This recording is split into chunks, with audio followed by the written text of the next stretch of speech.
Men. Good evening, ladies and gentlemen. My name is Peter Igaga. I one time mentioned that I'm the boldest man in Kampala, and I was asked, how small is Kampala? So I am now the boldest man in Africa. That's just the way it is. Now we're here on your favorite show, the one show that lights up your Tuesday night, and that is NTV Men. We need to hear from you. Let's get these conversations going on our socials. Our main X handle is NTV_men. Also, we are trending across all platforms, and that's on hashtag NTV Men. Let us talk. Don't die in your own movie. Now, talking about dying in your own movie, some people don't know that unemployment is real. There are people like Chris, who we have always thought have been just, swimming in the money. World Bank, those things, when people talk about World Bank, they say the man is swimming in cash. But there are a lot of men out there who are struggling with unemployment, or in a technically worse case, underemployment. And what does that mean? It means you're working hard, you're putting in the hours, you're doing all you can, but in terms of compensation, you're not really being compensated enough, and sometimes that may be an issue. With us tonight is the Wonder Boy himself. Wonder, welcome. Thank you. Today you can smile. You're looking too serious, Jay. It's a very serious topic, isn't it? I'm just smiling. Good to have you on the show. Good to be here. Yeah. Now, before we get into it, in fact, we'll just start straight with you. You are a guy who's very versatile. Okay, you do very many things. Is it out of choice, or is it just a mindset to saying, you know what, I have to be out there, I have to do something? Because not every man thinks like that. I think it began with me being curious. I always knew that there's something different about me. In a good way? In a good way. I knew that I was not supposed to be a statistic or sound like the next man. Mm-hmm. And so I didn't know what that looked like. Mm-hmm. So it took me on a path where many trials and many things. But I think initially it was just out of the curiosity that there was more to me than what met the eye. Yeah. And so, yeah, I think that's what birthed my versatility, the fact that now I can do anything really when it comes to storytelling. Yeah. And it came from very tough times. Mm-hmm. I think the trials definitely contributed to me being where I'm at today. Yeah. And I'm very fortunate that now I can fit into any space as a person that was once described an artist. Yeah. Right? Okay. When you're an artist, they want to put you in the corner, those ends, and they dictate how you move. So don't get out of that corner. Don't get out of that corner. Yeah. So we call you every so often to throw you on the stage and spit you out. Yes. And so I say that's not me. Mm-hmm. And so I'm fortunate that I'm here now. Okay, nice. Talking about issues that are pertinent to the boy child. Yes. And hopefully we can have a very good sit down. Most definitely. Yeah. Welcome to the show. Now, the one and only Jaluo. Mm-hmm. Okay. You need to also mention my government names, Jeez. Okay. Yes, Stefan Okello. Okay. But let me tell you one thing. The one and only Jaluo is more prominent than your government name. That is the one name that opens doors for you, because there are very many Stefan Okellos. You could be. Correct. Yes, you could be any Okello. True. The other week we had an Okello, Dr. Okello, on the show. So there are very many Okellos. But that was a good show, by the way. I loved it. Thank you. That's a whole different discussion. Very emotional show, yeah. Some of us guys lost weight because of that. So, yeah. Now, let's talk about men and unemployment. For the longest time, a lot of men are judged by what they do. And very often we've heard situations where women, especially, put men under pressure, because when a lady introduces her new man, she'll say, "Oh, like this is Stefan," to her friends. The first thing they ask is, "What does he do?" Okay. When a man introduces his woman to his friends, their first comment is, "Oh, she's pretty," okay, that kind of thing. So does that automatically put a man who is unemployed, not by choice, under pressure? Okay, let me just start by saying that pressure is good to a certain degree. 6 and 7. I wanted to use that so much. Okay. Yeah. It's here and there. Pressure is important. And time immemorial, our fathers went through it, we have gone through it. I just feel like, in the present times, we are a bit I don't know where this comes from. We are just a bit too sensitive in regard to, how men deal with pressure, and I don't know where it emanates from. But pressure is part and parcel of men. Even the Bible, and Chris will say this. Man, your first punishment was what? You will toil. You will work. How you handle pressure is what matters. And I think we have had this conversation in just different facets. Like, we had community. We had community, and it helped men to deal with pressure. Right now, unfortunately, men are going through the dealing with pressure individually, and that's, I think, that is the reason why we're having high suicide rates. I do not know the statistics in Uganda in regard to unemployment, but unemployment has always existed. But I just feel like our forefathers, our fathers dealt with it better. Yeah. Now, Colin, Stefan has mentioned that pressure is there. There's the pressure for basically what our forefathers went through. But I think it's different. The needs then were not as much as they are now. Now there's a whole of a lot of social pressure. Again, back in the day, I don't know, but to the best of my knowledge, it was easier to get into a career. As long as you went to school. I remember my dad telling me that I think by the time he was doing his S6, him and his cronies had gotten job offers from companies like Shell and that kind of thing. That doesn't happen anymore. Right? Did you call them cronies? Yeah, they were his boys. Cronies. Like, this your dad you're talking about. Like, just saying. His contemporary. Yeah, Yes, much better. all right. Yeah, because it's dads here. So Yes, we put them in their special place. All right. Now, that has changed. There's also a lot of social pressure. As I mentioned, women always want to know, what does your husband do? Now, the fact is, there are not enough jobs for all of us to do. When Wanda started, I talked to you, we had a small chat about versatility. Is it important for a man to be versatile? We've been doing some work around this for a while, or the research, the knowledge work around it. So you release about 100,000 young people into the economy. You have about 1 million kids who enter P1 in Uganda over the last 20, 30 years. By the time they get to P7 and S1, S6, by the time they get to university, you only have about 93,000. That's a 90% dropout rate, right? And it's important to see these figures to then discuss what the unemployment issue is. You come into the universities and you only graduate another 60,000. So you see, people who start together in P1 are 1 million, only 60,000. That's another 30,000 at Macquarie, and then another 20,000 distributed at different tertiary institutions. Those are the people who graduate with tertiary education. Where are the rest of these people? They fall out of the education system. Because of Uganda's demographic skew, 1.2 million kids turn 18 every year. They're going to be turning 18 every year for the next 15 years. That's when the demographic dividend is going to taper off. The economy can only provide 8,000 jobs annually. Those are the jobs that are available for the government. That means a lot of these people are either in private sector or they're in informal sector employment. Peter, there are not enough jobs. This versatility you're talking about, that's the privilege you talk about. It's not a privilege. It's mandatory. Even the guys who have jobs, they have to have a side hustle. You come and work during the day, but in the boot of your car, you're selling some shoes, you're selling some handbags. You're working, but on the side, you're a broker for houses and land. Gig economy, right? Yeah. Right. One day is here, he's doing skits, but on the side, he's also influencing for his brother Humphrey's church, and he's doing emceeing for weddings. Like that's where we are, man. Yeah, true. The only guys who are not multi-gigging are guys who are the top 1% in their field, top 5%. Yeah.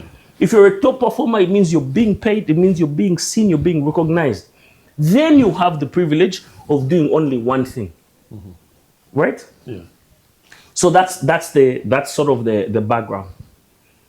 But I also want to say, having sat inside that unemployment box, for the greater part of 2 years, in which period I wrote about 300 applications. Those are many. There are a lot. There are a lot. It's a lot of time to sit at home and have your spouse get up in the morning and go to work every day and come back and find you there. Yep. In your vest looking like a fisherman. You write the cover letters, you write. And I wanted, because I think I've told you this in private, I said, I applied within my core category of strength, which is marketing. I applied in adjacent categories like digital and PR. I applied across geographies. That was here, Rwanda, Kenya, Tanzania, South Africa, Dubai. I applied as far as Australia. Yeah. I applied across expertise depth. So I applied for like entry-level positions. I applied for high-level director positions. That's how expansive that process was. It taught me one thing, that if you're not a strong man, this thing can take you. Right. Can finish you. Yep. That's one. Two, you absolutely need to figure out. And I think the thing is, the more you apply, the more rejection you get. Yeah. Yeah, because that's Now, the If real you life think is, about how the boy children are raised on courage and affirmation, you can't take that much rejection and remain the same. It changes you. It breaks you. It makes you bitter. It makes you harden. Yeah. You can't be as kind as you used to be because the amount of rejection you faced is different. That's the second thing. The third thing is the thing that he spoke about, which is our parents and their ability. I think that our parents lived in a different, they were poor, but they were in a different kind of poor. And that's also true today. Urban poverty is very different from rural poverty. Yeah. In rural poverty, if you have some salt and you can buy some simbambili to put in the bins, You can survive, right? you can survive Yeah. because there's no shortage of food. Urban poverty is crashing because the requirements to exist are more. You have school fees, you have to buy power, you have to buy internet, you got to buy this, you got to buy that. You can't just show up on food to the job interview. You've got to figure out some money for fuel, for borders to get where you need to go. Yeah. That urban poverty is significantly more crushing. So being poor in town is very different. Is not the same as being poor in the village, even though we're living in the same time. And I think when you step back to our parents' poverty, they were challenged, yes, but it was a different kind. And I think that those comparisons are important to then set the context for how debilitating and crushing unemployment can be in our current space, because you also have to add social expectations. Yeah, It's not that you're unemployed. It's not that your wife's friends want to know what her husband does. It's that they expect for him to be doing something cool. No, I'll tell you what, and Chris, I'm going to get to you in just under 1 second. Wonder, Colin has really talked a lot about the different kinds of poverty, especially rural poverty and urban poverty. Could it be that one of our greatest causes of urban poverty is we're living beyond our means? Like you said, the guy in the village, he just buys 2 simbambili, has his beans, it's okay. He's not going to force it. That's his deal, that's his deal. I mean, recently I was in Yumbe and I was doing study around this whole hygiene and so on, and I was told that, like, for example, 1,000 kids will enroll for primary. 100 will make it past P7. Yeah. This is the third most densely populated district in the country. More than 1.2 million. So you ask yourself where all these men are going, all these kids, all these people are going. You know what I'm saying? So, and I feel like that has a direct correlation with who we become in this urban setting. Now, society is also rapidly redefining what it means to be a man. Like you said, I like the fact that this is a very informative, statistic-driven, not more emotional as most platforms be, where you're dropping stats and they're telling you that this is where we are as the men, the boy child. There's an expectation of us to be a certain way. There's an adjective that is defined. We're defined by one adjective as men, which is muscular, masculine, and certain attributes that are ascribed to us, which is being bold, being aggressive, being a provider, Tough, yeah. which is ultimately your worth. So you're defined by, that's your identity. So devoid of that, you're irrelevant. You're a human doing, not a human being. Right? So in this time, it becomes even incredibly very intricate, especially when the pressures come from above and there's all these things of our old parents telling us, be like us, and the dynamics are completely different. Yeah. And also there's different agendas that are also there to feminize the boy child, and there's a bunch of things happening right now, which is too much. It's happening rapidly in our faces, and you find that the unemployment rates, especially for it's a cultural thing, it's an economic thing that is affecting the boy child. The education system is punishing boys for being boys. Yeah, right? because it favors girls. Exactly. Yeah, yeah. So there's many factors that are contributing to where we are today, and that alone is going to create a spike in dopamine. in suicidal ideation, in addictions, and so on. I'm fortunate enough that I have a chat with, I think on social media, if you see some of the videos I do with people around mental wellness, and you find all those are the underlying factors that contribute to us being here and living meaningless lives. I love the fact that you mentioned that whole idea of being versatile. Yeah. Versatile sounds good. Eh? Yes. Versatile. Yeah, but also, thankfully, as Africans, we're also malleable. We easily adapt into, So, partly, I thank God that I'm fortunate enough to do all these things, but also, it's also partly the fact that you also have to diversify yourself in a way because, bro. Actually, that's the, Right. We need to get into a break. And Chris, when we come back, I want to start with you.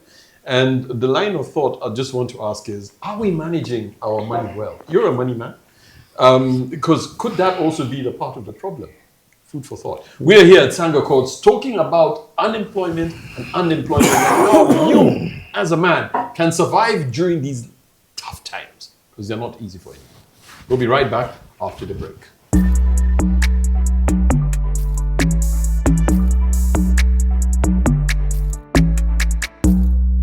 Men.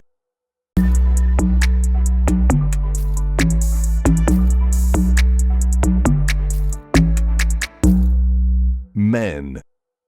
Welcome back from the break. We are here at Sanga Courts having a interesting discussion about men and unemployment and also underemployment. Now, Chris, Colin is getting emotional. Okay, and he's getting all charged up. Yeah. The reality is, unemployment is a reality. Not everybody has, and I love the stats that you've shared, same to you. The reality is, it is a funnel. And at the end of that funnel, only a few come out. Now, if I am a man and I'm unemployed, I still have access to whatever kind of resources, whether it's the resources from my wife or from my kids or whatever. Should my mindset also change in terms of how I manage my resources? According to Colin, you're meant to you don't look like your problems. Because I've heard that in so many quarters, that you should never look like your problems. Yeah. But then, why am I spending resources that I don't have? In order to answer that question, I need to answer the first question. Okay. Which in the framing of my mind is, must we all be employed in the first place? Because the truth is that if the economy is producing 8,000 jobs and there's 63,000 graduates coming out at the end of this 18-year process, and there's 1 million who started the journey, who are also competing for resources in the same economy, there's got to be some way in which we can all thrive within the place we are. Okay? The last time I checked, and I've shared this, when by the time I got married, I was running this company with a friend of mine. And I kid you not, it was the weirdest thing. We got 2 contracts a year, one every 6 months, just enough to get us to get by. And then just when the resources are running out, we get a second one. It was a 2-contract company. Crazy. At some point, because, we did the foolish thing, which is actually part of what you're asking. We had a wedding where people come in with all these ideas. How can you serve guests without trays? Like, when you're serving at the buffet, you need to have trays for people to put. So they say you must have trays. Then someone says, no, why do you have trays? It's not in vogue. The trays, it has to be deco on the table. Why don't you have a traditional dance troupe to entertain the guests? No, but you also need a DJ. Now, all these people put a lot of pressure on us, and their suggestions did not come with money. So we ended up we expected to have 1,000 guests at our wedding. 1,000? Yes. We ended up with 350.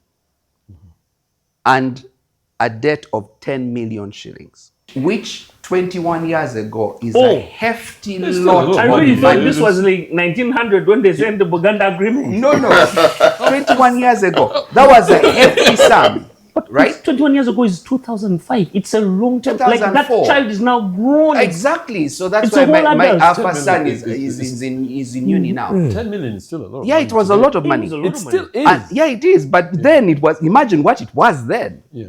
So we actually spent 2 years paying back the debt. And we needed to find a way. So there are these service providers, the ones putting you on pressure. So she had a job at St. Francis Chapel. She was heading worship and creative arts at the chapel because she's been in worship. We've been in church all our lives, really. So her job of 500K was the one contributing to knocking off the debt every month. Small. And then when we get a contract, you reduce a little more like that. But what did that teach me? It taught me that there isn't one way in which to earn money. True. All right. So the wisdom is not in saying you've got 2 contracts, first go and get a job somewhere else. It actually is both. Get more contracts, plus get a job if you can, plus do a consultancy, plus. All right? Because really, when you think about it, money is a reward for solving problems. Yeah. Right? There's so many problems. You can shave people's beards. You can, there's as many as there are human beings, there are problems to solve. So now the idea then becomes, how many of those problems can you solve? And how do you get good at solving those problems so that you sort of come up at the top? So it's not like you're offering all these services, but you need to become good at something. When I first met Wanda, I don't know, he had just started on, that the thing is doing talk rap, things like that. But you could see a young man who wants to be good at that thing. Yeah, true. Right? And then you can then be able to get that thing and multiply it in many other ways. So what can you teach me? Wait. So let me finish my piece. So what I am saying is that before we talk managing the money, we need to bring in, to have ways in which more comes in, first of all. Yes. But then as it comes in, to have the discipline, one, to save some money for the future and invest. But then 2 is to manage the costs, because you're sort of, it's a burger you're chewing from both sides. There's cost management, which is what you are alluding to. But then there is also saving up so that you're able to have a more comfortable future as you get along. Yeah. The piece that Chris said about increasing your source of income, I think so you have to think about what the traditional sources of income were, which was people exchanging time for labor, for money, right? Exchanging labor and time for money. But what has become really interesting in the new economy in which we are in, and I think this is the example of people like Wanda, right? What technology has allowed them to do is to scale. So where you want to MC a wedding of 100 people and maybe take 100 shillings, I'm using that as a fictional number. If you then do, your skits and videos and are seen by 1 million people, yes, you get paid for doing the skit, but you also scale and you get some money from your YouTube channel and your podcasts and organizations that want you to put out these mental wellness messages, right? And so technology is able to multiply the thing that you do across geographies, across devices, and across audiences. And that's a big part of solving this thing. But my only reservation about what Chris said is it's not enough to solve, because people have a lot of problems, but also people in their mind have a hierarchy of how much they're willing to pay for those problems. True. If you're figuring out how to solve the diabetics problem, people are willing to pay more for that than they're willing to pay for a guy shaving their beard. True. And so it's important to solve problems, but it's important to solve problems that people consider to be higher order problems, which is why you have to be good at solving problems that people are willing to pay for. Then you can make some money. Because if you're solving problems with people that are at the bottom of the pyramid. Sometimes they're like, but that should be free anyway. Right. Yeah, And true. so they won't pay you. So- And so you're working, but you're... Right, right, Peter, right. Peter, I actually remember. So when I meant Don't lose it, systems- bro. when I meant systems, I was talking about like the conditioning. You're conditioned by the system, by the education system for blue collar job. Right. That system has not evolved. Your guy right now is still chasing that the same blue collar job that the dad You mean did back blue in the collar day. or white collar? White collar job. And you know, because of that conditioning, you don't think out of you're conditioned not to think out of the box. You're still earning very little. You're still not meeting today's needs, but you still want to be employed and wear a nice shirt, a With an nice ID. tie, and with a work tag, you know, of a certain bank working around town, but you're still earning very little. Times you're have giving all your changed. time Times as have well. evolved, and you're giving a lot of time, you know, to this craft. But times have changed, and that is I think that is the main problem that the boy child is facing. He cannot think out of the box. He cannot think that, you know what, the system has conditioned him to think that, you know, I still need to work in an office. I still need to be employed in a time where the people that are making the biggest buck are guys who are not employed. You are positioning education as a cage. Because once I get into it, I get educated, I get conditioned, I get out of the pipeline, and this world is not what I thought it would be, then I don't know what to do. So how do we unlock that? I think also part of it has a lot to, like, when you mentioned conditioning. My question, I think, is how does your environment contribute to who you become? Because if you're around poverty, epigenetics, your environment can contribute to the betterment of who you become, or it becomes detrimental. Just by being in proximity with so much. Talk more about this. With poor people, Yes, eh? what we're going to do is this. We need to get into a break, and as soon as we get back, don't look at me like that. As soon as we get back, we're going to start with you one day. Now, we are here at Sangha Courts having a discussion about unemployment and underemployment and how you, as a man, can get out of that box that Stefan has put you in. We'll be right back Stefan. after break.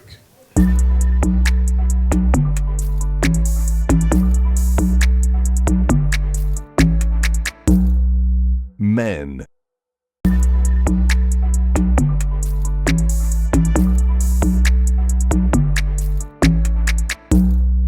Men.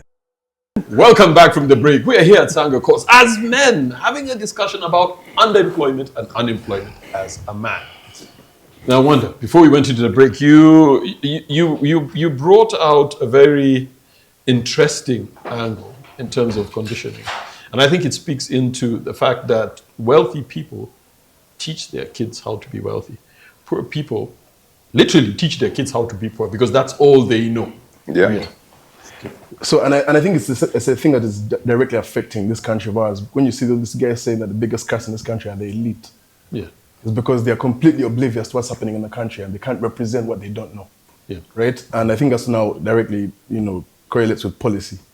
And you find that when you go to these remote places and you cannot, what answers are you going to give these people? What logic? We have a privilege of sitting here and speaking all this English, but the vast majority of Ugandans are out there, and what affects them directly or indirectly affects us and where we're going as a people and as a country, which now pours into the money and value and all these things. You know what I mean? So I like the fact that we don't emphasize so much on the money. It has a lot to do with problem solving and so on. How are you going to solve a problem you don't even know about? Let alone the people, those ones that have been like tied in this thing. So I want to add on the thing that maybe ask a question. I don't know about you, and I don't know how many of us here have a grandfather who was educated and spoke English. In a lot of conversations I've had, their grandfather believed and they educated their father and their father then educated Yeah. them. Right. There's not many people. You come from like some royalty. I think that you may not be like the rest of us. One That's of these common things people. that Yeah. what are you talking about? I'm just saying, like, you look like Soft. yeah, Privilege. Like Wanda looks like his grandfather had cows. Yeah, true. Yeah. And those cows, he used those cows to educate, his parents, and that's how. Right. But When I get by chance, I'll say my piece. but I say that to say that that thing about the decision to invest in a future. So not many of us are from 3-4 generations of educated grandparents, lineages, right? Wealth, yeah.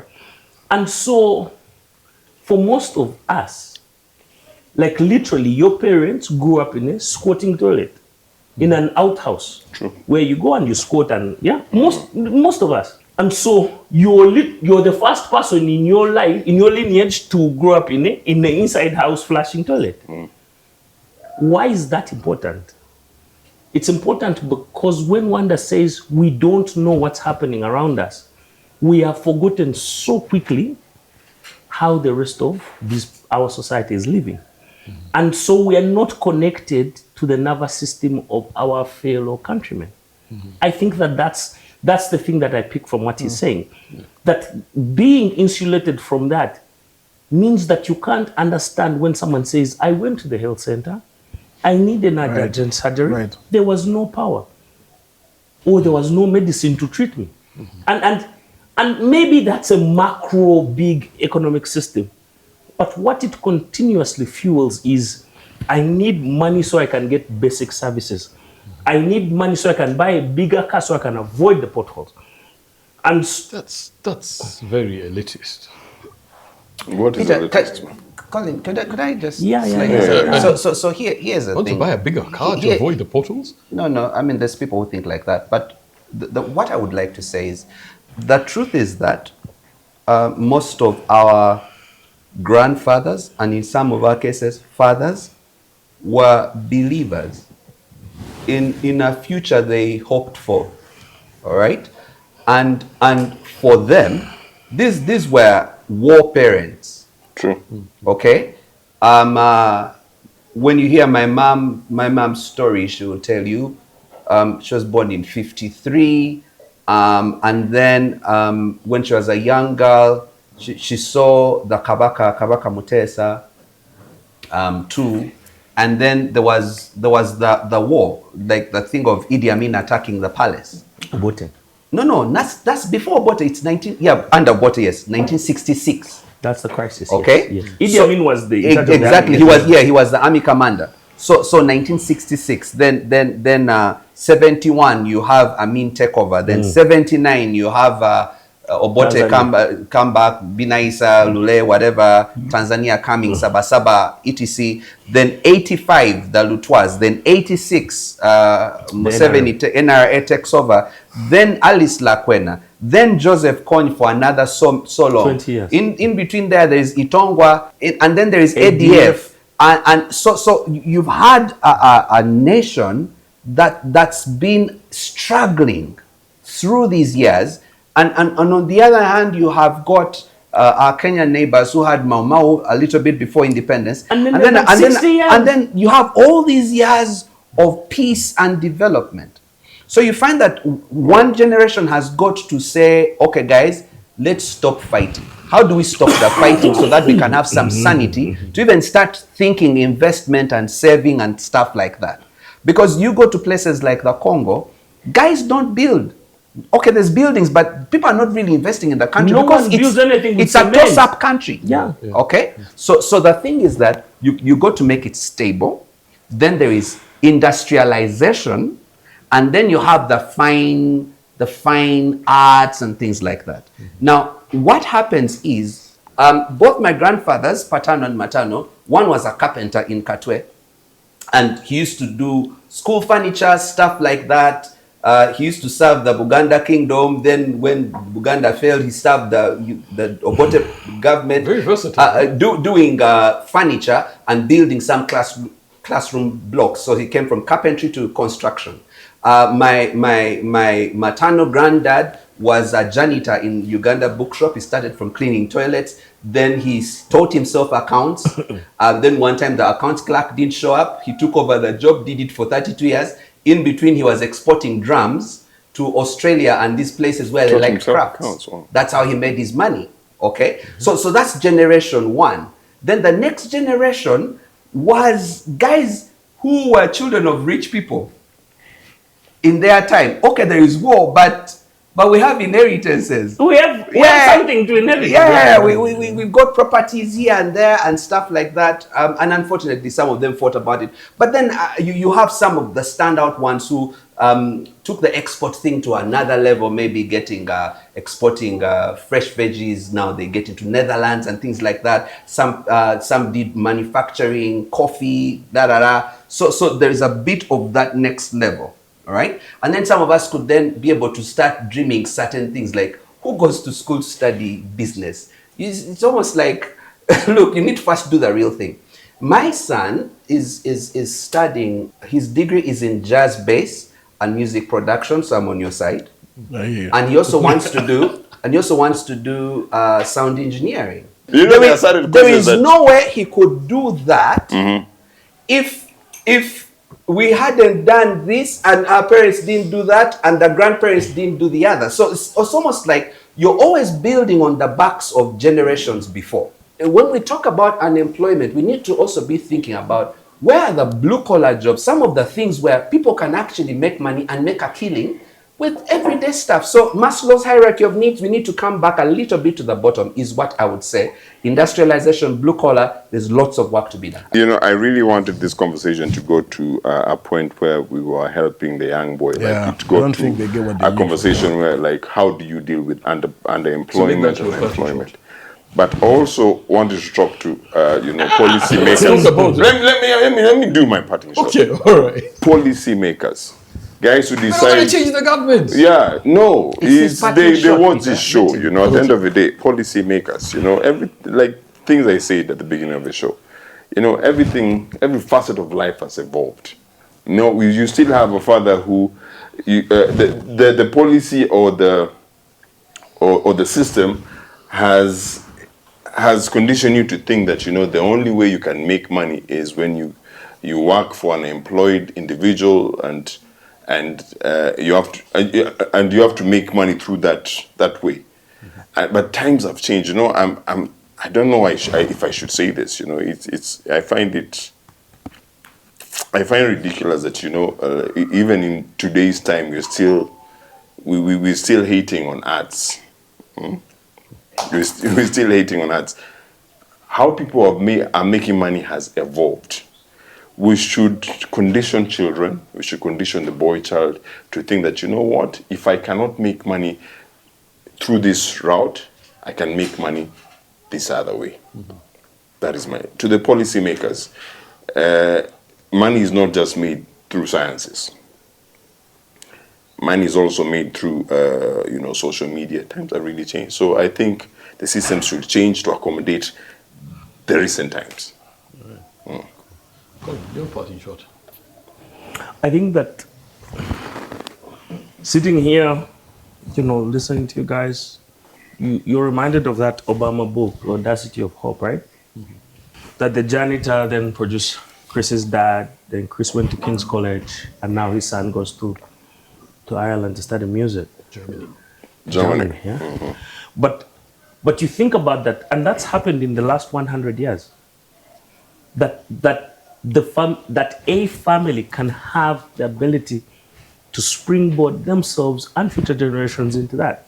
So for me, there's a big lesson there. There's a big lesson there that as a progenitor of a family, you can cast a vision that will go into 3-4 generations and can inspire and shape those people's outcomes. And sometimes it may not be inheritance. Sometimes it's a work ethic. It's a vision. It's a style. Where people say, in this family, we don't lie because our grandfather didn't lie, and this is how we speak, and this is how we negotiate with the world. But sometimes it's an inheritance. It's a physical thing that you've left people. True. I think the other part of that is then you're inspired by people like Wanda, right? Because you see all the things that Wanda does, and what makes you sad is, I have the same 24 hours as this guy. I'm not as tall as him, right? And we don't have cows. But you're upset because you're like, how can he do this and do that and do weddings and model clothes and then do videos with his mom and have time for family? And effectively, he's in Kampala today, but like last weekend he was in a video with on the farm. And it shows you that Am I underperforming? Or is one that just overperforming on all of us, right? He's trying to make us look bad. Yeah, yeah. He does that a lot. And that's also important, right? Because in the world where you are, you have guys like this who are overperformers. And the key isn't to hate on them, the key is to let them inspire you. Okay. To say, maybe I can do one more thing.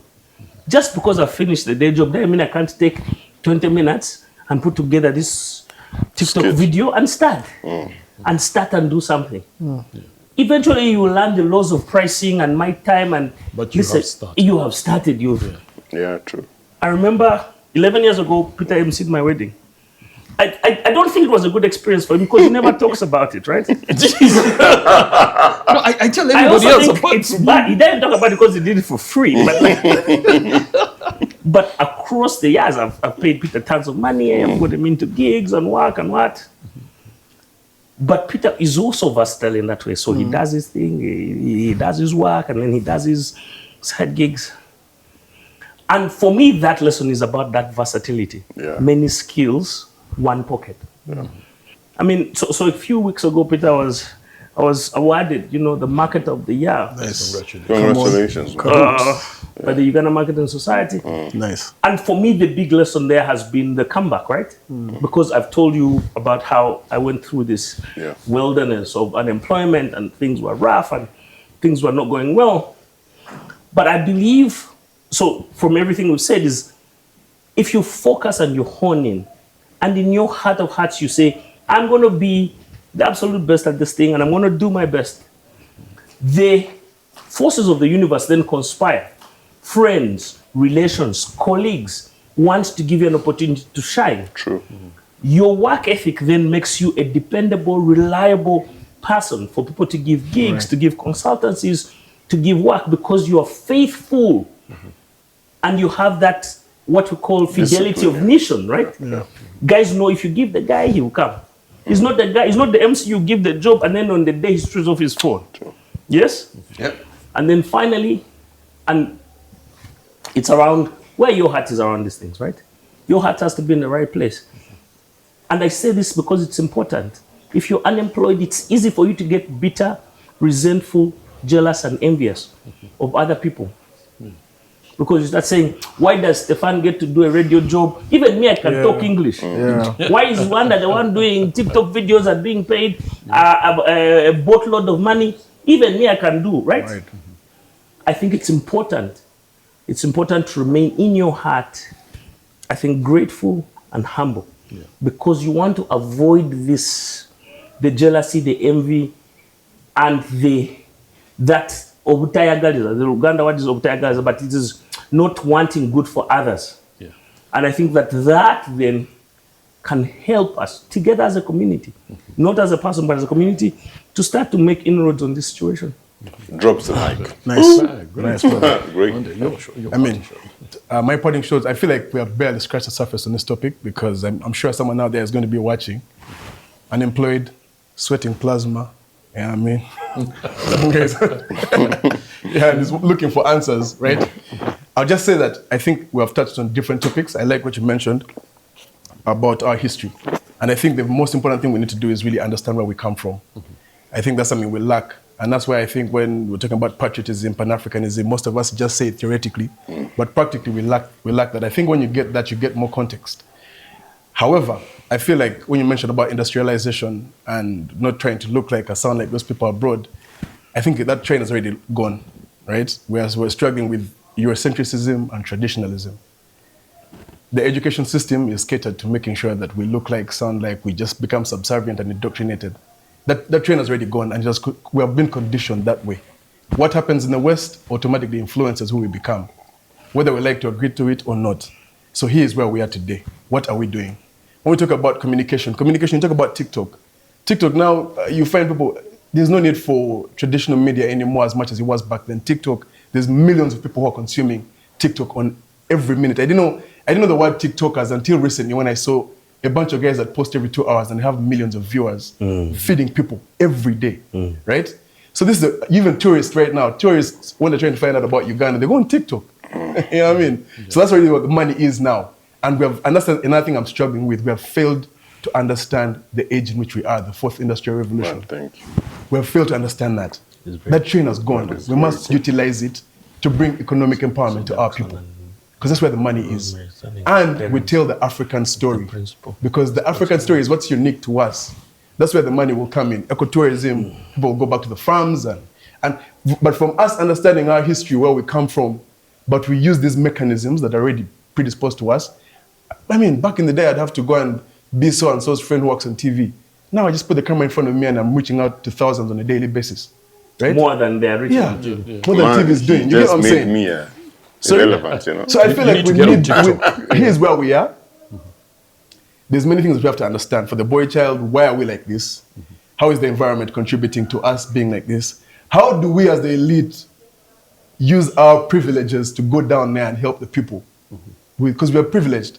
We have the ability to eloquently speak about the things and drop statistics. There was someone in Chitukutwe, in Iganga, does not know none of those things. Yeah. And they're waiting on us to go and help them, right? So, and how are you going to help them? These are the mechanisms. TikTok, what? Doing short films, documentaries. Let me tell you, right now, I feel like we're in such a mess that we must use storytelling. If you're not, you know what I mean? Like there's so much pressures going on for the boy child that you have no identity. You define yourself by how you look and how your friends call you. Yeah. Your girlfriend does not see you as you just talked about in the previous show. If you don't have medical meza, you're not a man. Yeah. Right? Yeah. How are we going to how do you survive? That's my reporting shot.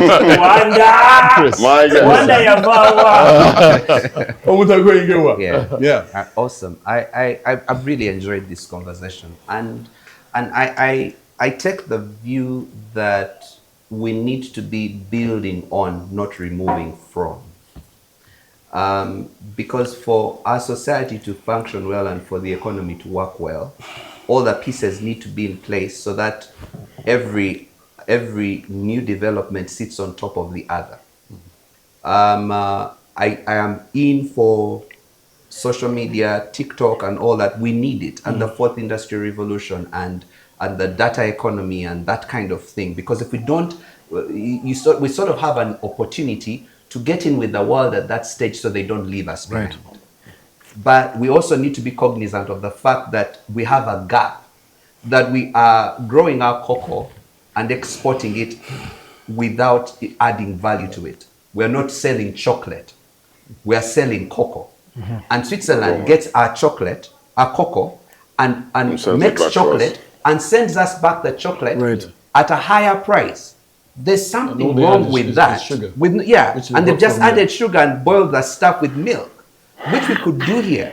So the thing is that I don't believe we need to throw out the baby on the water. We need to look at what have we done well, and what are the gaps we need to close, right? So here's what I would say. I would tell every man, old or young, that's listening to us, watching us now, to be humble. And here's what I mean. Humility is that I could be rearing pigs to earn money while also doing business growth coaching. That it doesn't take away from me to be a business coach in the boardroom while rearing pigs on the side. It doesn't take away from me to be doing a cottage industry that's adding value in the backyard while also doing TikTok and stuff like that. So I think that, again, what Colin had talked about, versatility, which the Bible says, there's a scripture that says, cast your bread upon many waters, because you do not know what's going to come out. So you try this, that, and the other, have multiple income streams. A dream is made out of a multitude of businesses. So I think that's a biblical counsel, and I think it applies in our society. So while my son is doing music and stuff like that, I'm like, dude, business, what are you going to be doing? So because we've got to have all these things going. Yeah. Right. That's how to survive in our economy now. All right. I'll tell you what, guys. One of the things that I do agree with is we need to serve our audience very well out there. So there's one thing which I'd want us to just quickly go through, and that's the issue of mental health. Okay. And how am I as a man meant to handle it? I'm unemployed. I'm going through, things are just not working. How do I stay strong? Colin talked about it. So this thing can really get to you. You're sending out applications, and the reality is the more applications you send out, the more rejections you get. Because of the issue of time, definitely we're being pushed, but we're going to definitely have to continue the show. And bring back Wanda. We will be continuing with this same conversation in the next episode. So I know your questions have not yet been answered. They'll definitely be answered next week. It's been great having you from the boldest man in Africa. My name is Peter Igaga. Have a good night, stay safe, and we will see you next week.